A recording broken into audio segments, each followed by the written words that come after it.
Please welcome Congresswoman Teresa Fernandez.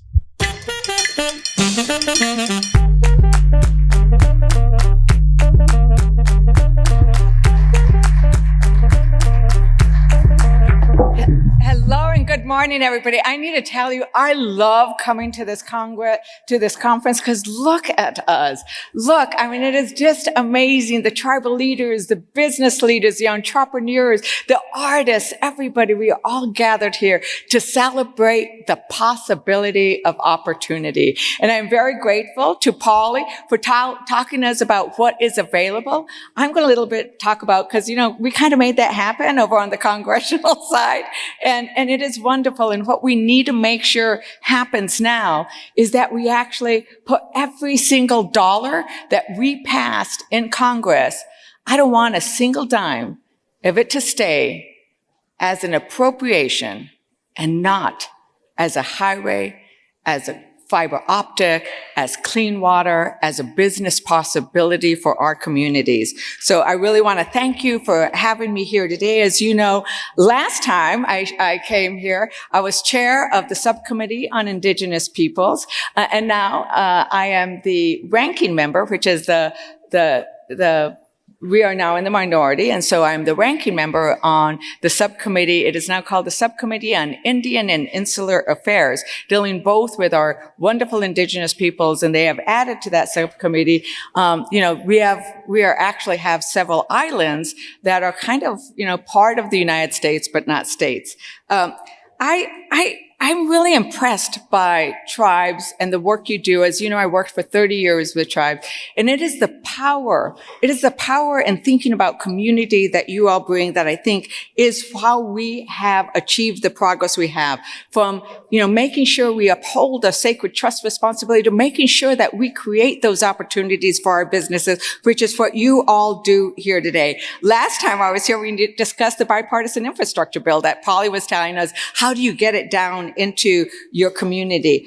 But what we also need to think about is, what did we do since then? Like, we had an incredible 2 years, right? We passed the CHIPS and Science Act in Congress so we can invest in the next generation science, so we manufacture here in America what we need in America. And I have been to it and met with different tribes to say, we want to start manufacturing on tribal lands. Because when you think about it, there are those highways, there are those railroads that came and they tore up, they didn't really ask you if they could go through your lands, did they? Right? But they are there now, and they're a resource that we need to make sure we take advantage of, because they can then be the loading points for the manufacturing we are going to do.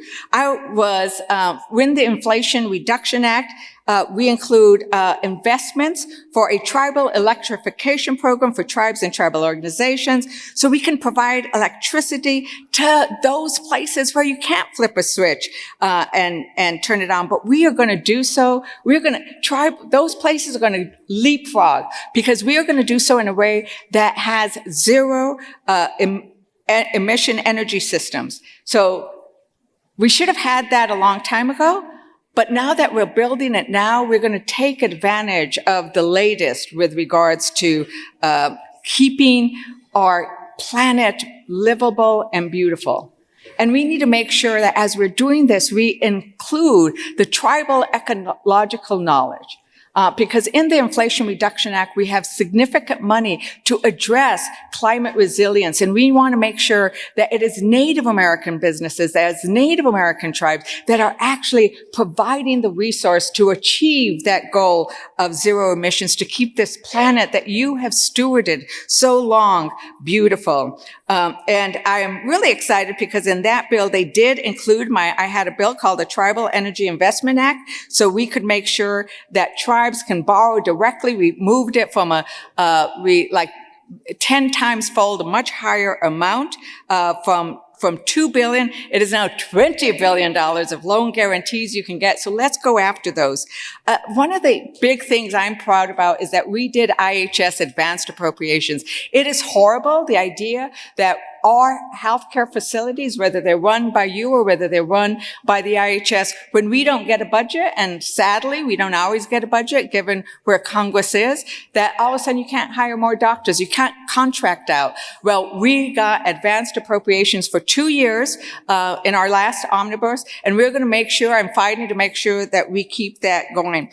I do need to say something.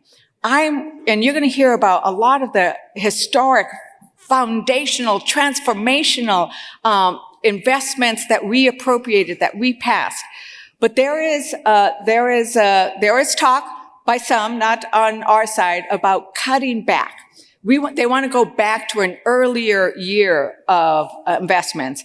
And we know that that's not a good idea because it would devastate so much of the progress we have. We don't want any of those funds that have been appropriated but have not yet gotten into the ground to get clawed back. And as an example, if IHS got clawed back, there would be 1.6 million fewer outpatient visits. So think about the people you love or yourself, whether you're going to be one of those 1.6 million who's not going to be able to go see the doctor. So we need to make sure that that doesn't happen. Call your representatives. Native Americans have achieved a place of power, of political power. You need to exercise it. You do exercise it, and that's why we had these huge investments. I want to make sure you continue to do that. I'm going to end up on the Farm Bill. The Farm Bill is going to pass this year. It comes up every 5 years. I've been doing a farm to table. I do farm to Congress conversations. And we are going to work on getting more money in there, for example, for tribal sovereignty, so tribes themselves can have food for their schools that is culturally relevant. Because that's not only good for the culture, it's good for the health of the kids, but it's also good economic development. If you have ideas of what you want to see in the Farm Bill, please reach out. And remember, I serve you. I say this every year. My job is to work for all of you. And so reach out to our office if you have ideas of what we need to change in Congress, where you're having, I call it the WD-40 of federal agencies, because we can unstick things. Reach out to me, reach out to your Congress people. It is our job to serve you and to join with you on all the amazing work you do. And for that, I thank you. I'm Teresa Ledger Fernandez, representing the beautiful and beautifully diverse 3rd Congressional District of Nuevo Mexico. Thank you.